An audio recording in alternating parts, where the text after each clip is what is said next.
So my father was in the U.S. Army, and we were assigned to South Korea in Seoul in 93 to 95.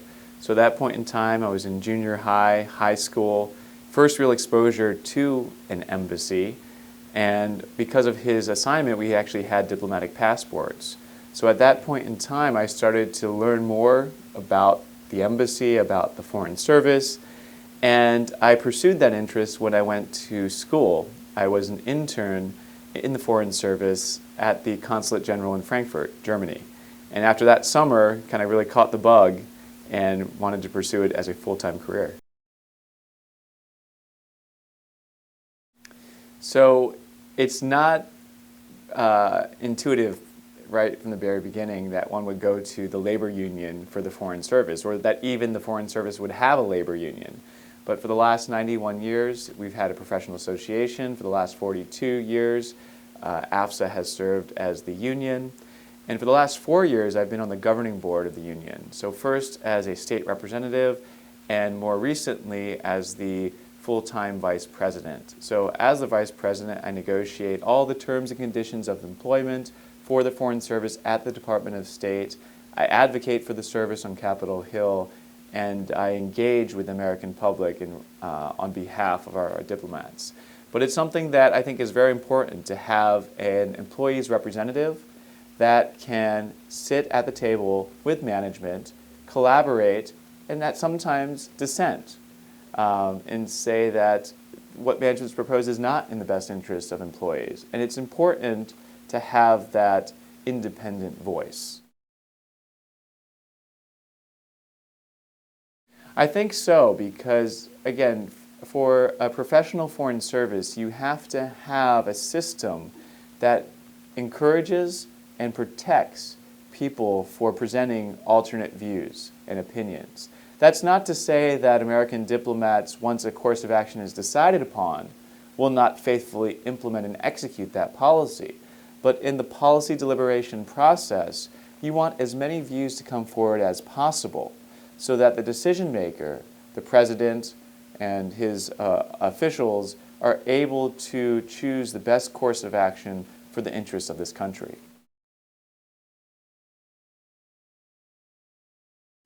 Ambassador Holbrooke was a great man and a great diplomat, and I had the opportunity to work with him when he was the special representative for Afghanistan and Pakistan. So this is after the Dayton Accords, more recently here in 2009, 2010, when he was seeking to forge a political solution to the conflict in Afghanistan. And this was somebody who knew the Foreign Service, who knew the State Department in and out, had started and then had come back in positions of leadership, serving twice as an assistant secretary, once up here in New York as a permanent representative, ambassador to Germany, and he was somebody that got things done.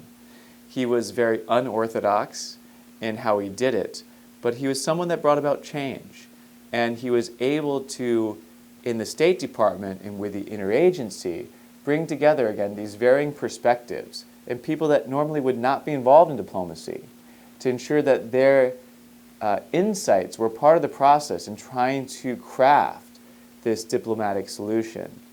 And it's unfortunate that his life was cut short, unfortunate for the nation, that he was not able to complete what would have been his greatest chapter.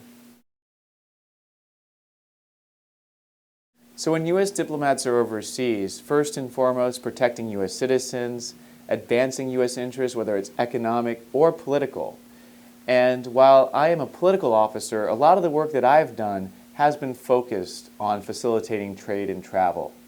And so in Kunduz, Afghanistan, when I was assigned on the German military base in the northeastern part of that country, I was working to open up a new bridge between Afghanistan and Tajikistan.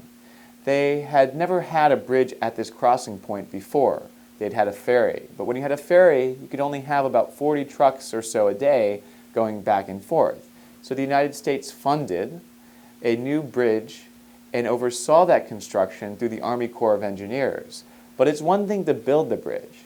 It's another thing altogether to get the parties involved, the Afghans, the Tajiks, the Americans, to be able to sit down and come up with an agreement about how to operate the bridge. And so once it was built, my job became to facilitate a conversation between the Afghans and the Tajiks so that they could agree to open up this bridge. And what had been 40 trucks a day was now 400 trucks a day. And that was really important to the economies of both of these countries. Well, it could be an immediate impact. Again, it's U.S. expertise, Corps of Engineers that are going overseas to implement those projects. It could be the fact that there are U.S. materials being used in some of those construction projects themselves. But what happens in this situation is that that bridge was a strategic link between Afghanistan and Tajikistan.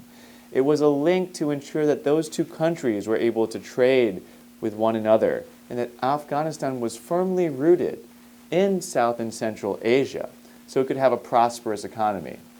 After all the money, after all the lives that the United States has invested in that country, it's important that it has a prosperous future.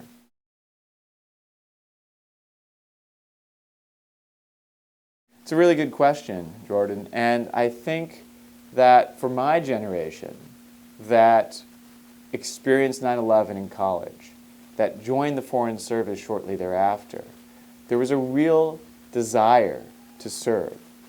We knew we entered a service that was at war. And for the last 10 years, the Foreign Service has been asked to go to some of the world's most difficult places. And we've gone willingly. We've voluntarily gone. And so whether it was serving in Afghanistan, serving in Pakistan, or other colleagues that have served in Iraq, we knew that there were risks associated with that. And that's one of the reasons why there never was any question about our willingness to go. But we need to ensure that once we are overseas, that we're able to safely and effectively engage. And what we've seen since Benghazi, the attacks a couple of years ago, is that the Department of State and others have really kind of pulled our diplomats back behind those walls. And that makes it very difficult for us to do our jobs. Again, if we're sent overseas to engage, to learn about another country, to meet with their political decision makers, their economic business leaders, we need to be able to have that contact. So it's one of the things that I've been doing as the head of the union to ensure that our diplomats, all of our foreign service, whether from the State Department, whether from USAID, our developmental professionals, have the opportunity to get out beyond the wire and safely and effectively engage with their counterparts.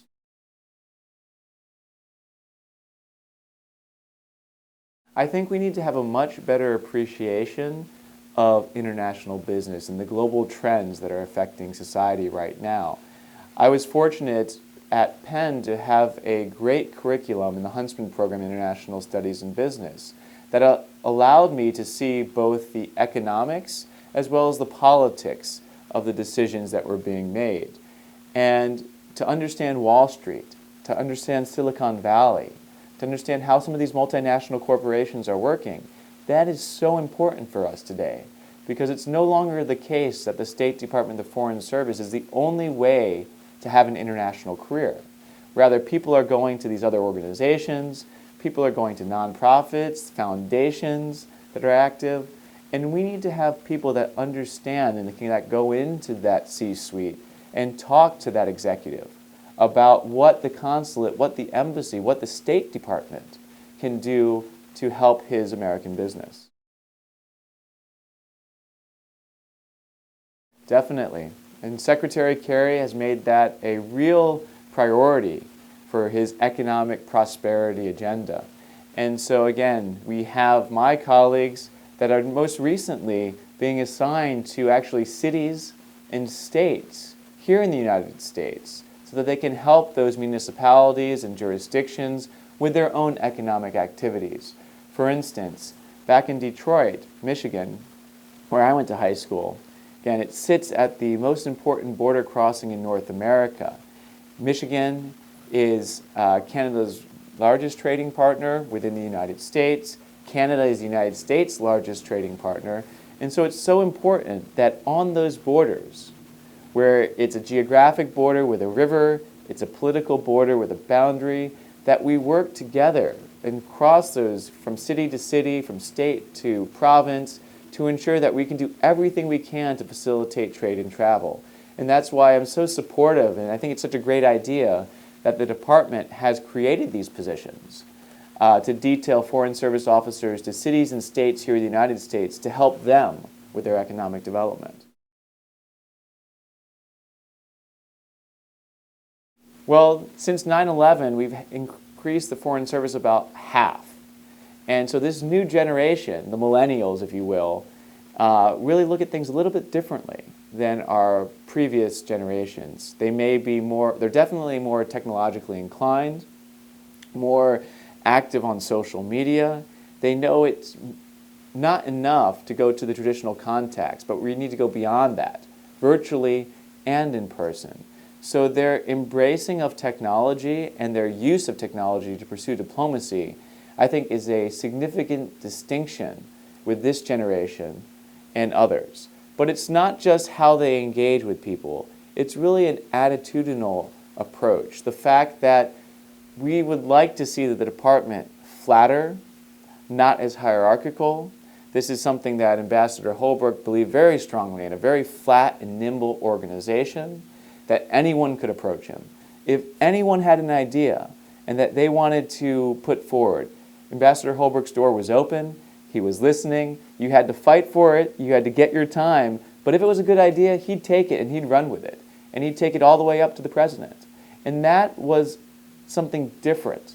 And that's what we're trying to catalyze as well, that people can affect change in the department, that we can break down some of these hierarchical boundaries and borders and ensure that the most creative, the most innovative, and the most effective ideas are getting to the top. Well, the Foreign Service is not just a job. It's a profession. It's a calling. And it's something that people enter into knowing that they are going to do it for their entire career, whether it's 20 years, 27 years. But what we've seen more recently, there's a lot of people that also come in and decide that they want to do it only for 5 years or 10 years.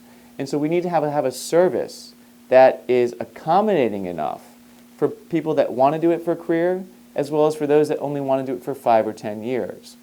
And so you can expect when you join, regardless of how long you're going to be with us, that you'll be moving every 1 year, every 2 years, every 3 years, that you're going to be uprooting your family, that you're going to have to break and take with your significant other or partner. And it's something that I had some experience with given my time as a military dependent with my father, but it's definitely something that I've continued with. And you have to decide at what point in time, am I doing this for professional reasons? Am I doing this for personal reasons? Prioritizing the quality of work life over, for instance, career advancement. But those are all discussions that Foreign Service officers and specialists have all the time. And what makes our Foreign Service such a healthy and vibrant organization.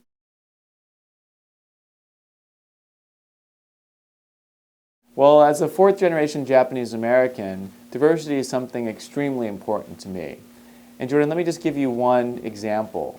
That 2 generations ago, when my grandparents and my great-grandparents came here to this country from Japan, and during World War II, when they were interned in the internment camps, despite their being U.S. citizens, the fact was that one of my uncles, he fought for this country. He joined an elite unit, the 442nd, went over to Italy, and fought for this country as his own family was being locked up by the country that he served.